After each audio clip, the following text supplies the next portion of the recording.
અમદાવાદ શહેરના ઘુમા વિસ્તારમાં 1 મહિના અગાઉ દીપડો દેખાયા બાદ હવે જિલ્લાના સાણંદ તાલુકાના મોટી દેવતીમાં દીપડાની હાજરી જોવા મળી।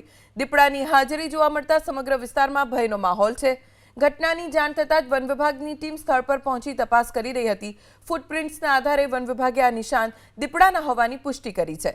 વન વિભાગે ફૂટમાર્ક્સના આધારે પાંજરા ગોઠવ્યા। वन विभागे फूटप्रिंट्स दीपड़ाना होवानी पुष्टि करी, साथे ए पण स्पष्ट कर्युं के हजी सुधी स्थानिकोए दीपड़ो नथी जोयो। वन विभागे सलामतीना भागरूपे खेडूतोने रात्रे खेतर के निर्जर विस्तारमां एकला न जवानी अने बाळकोने खुल्लामां न रमवा देवा तेमज कोई पण शंकास्पद हिलचाल जणाय तो तरत वन विभाग के स्थानिक प्रशासननो संपर्क करवा माटे अपील करी छे।